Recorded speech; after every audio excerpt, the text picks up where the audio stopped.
Good morning Rishika. This is your Hindi class.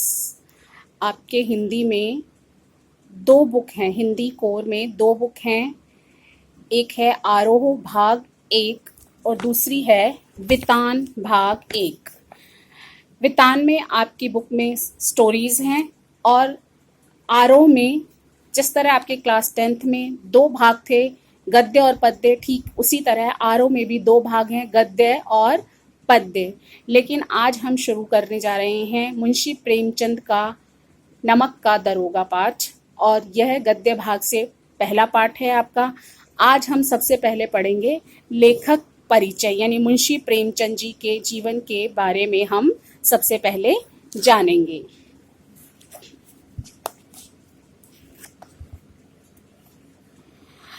Munshi Premchand ji का मूलतः नाम धनपत राय, जन्म सन 1880, लमही गांव, उत्तर प्रदेश। इनकी प्रमुख रचनाएं हैं सेवा सदन, प्रेमाश्रम, रंगभूमि, निर्मला, कायाकल्प, गबन, कर्मभूमि, गोदान।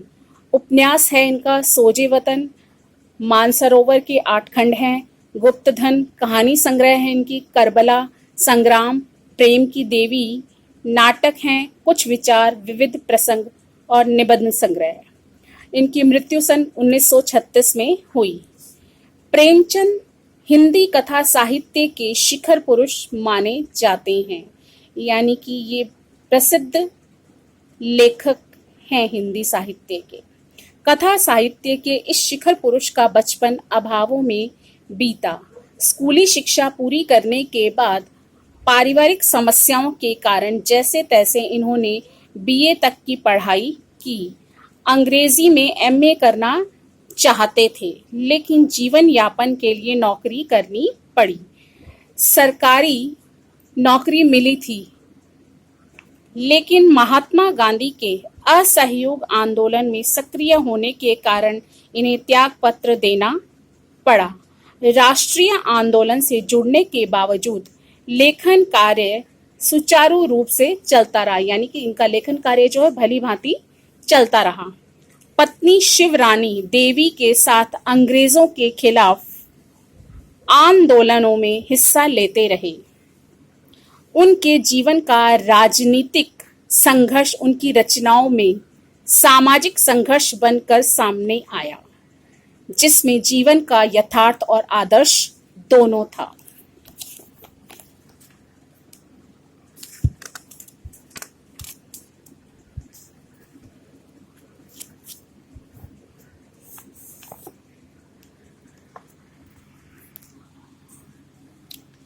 हिंदी साहित्य के इतिहास में कहानी और उपन्यास की विधा के विकास का काल विभाजन प्रेमचंद को केंद्र में रखकर किया जाता रहा है। प्रेमचंद पूर्व युग,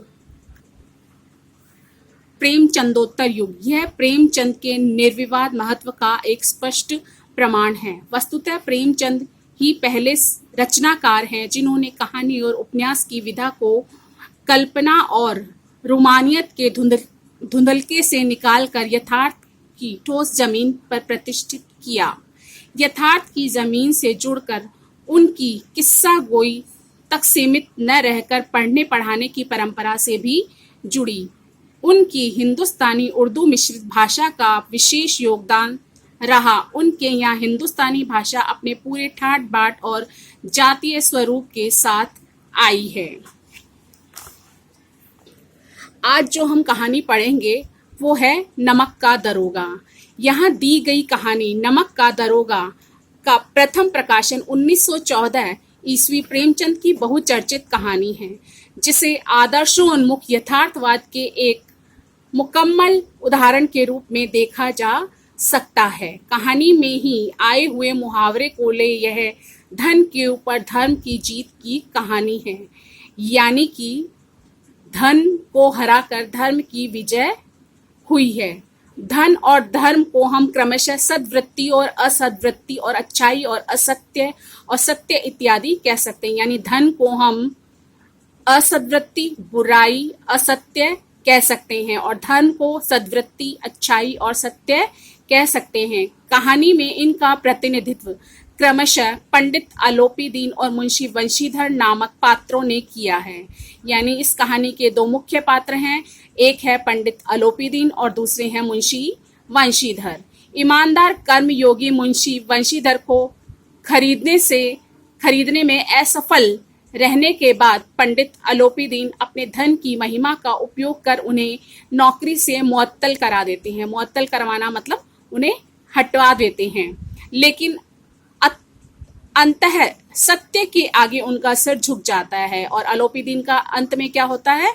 सत्य के आगे सिर झुक जाता है। वे सरकारी महकमे से बर्खास्त वंशीधर को ऊंचे ओहदे और वेतन भत्ते के साथ सारी जायदाद का स्थायी मैनेजर नियुक्त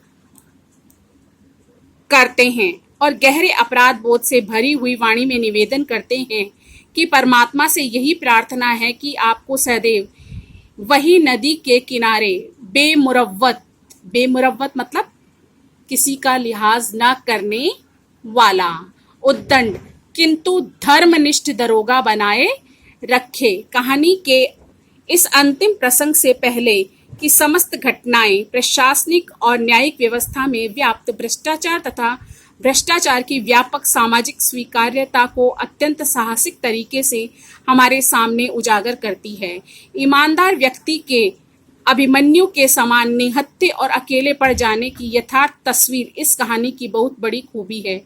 किंतु प्रेमचंद के इस संदेश पर कहानी को खत्म नहीं करना चाहते, क्योंकि उस दौर में ये मानते थे कि ऐसा यथार्थवाद हमको निराशावादी बना देता है। मानव चरित्र से हमारा विश्वास उठ जाता है, हमको चारों तरफ बुराई ही बुराई नजर आने लगती है।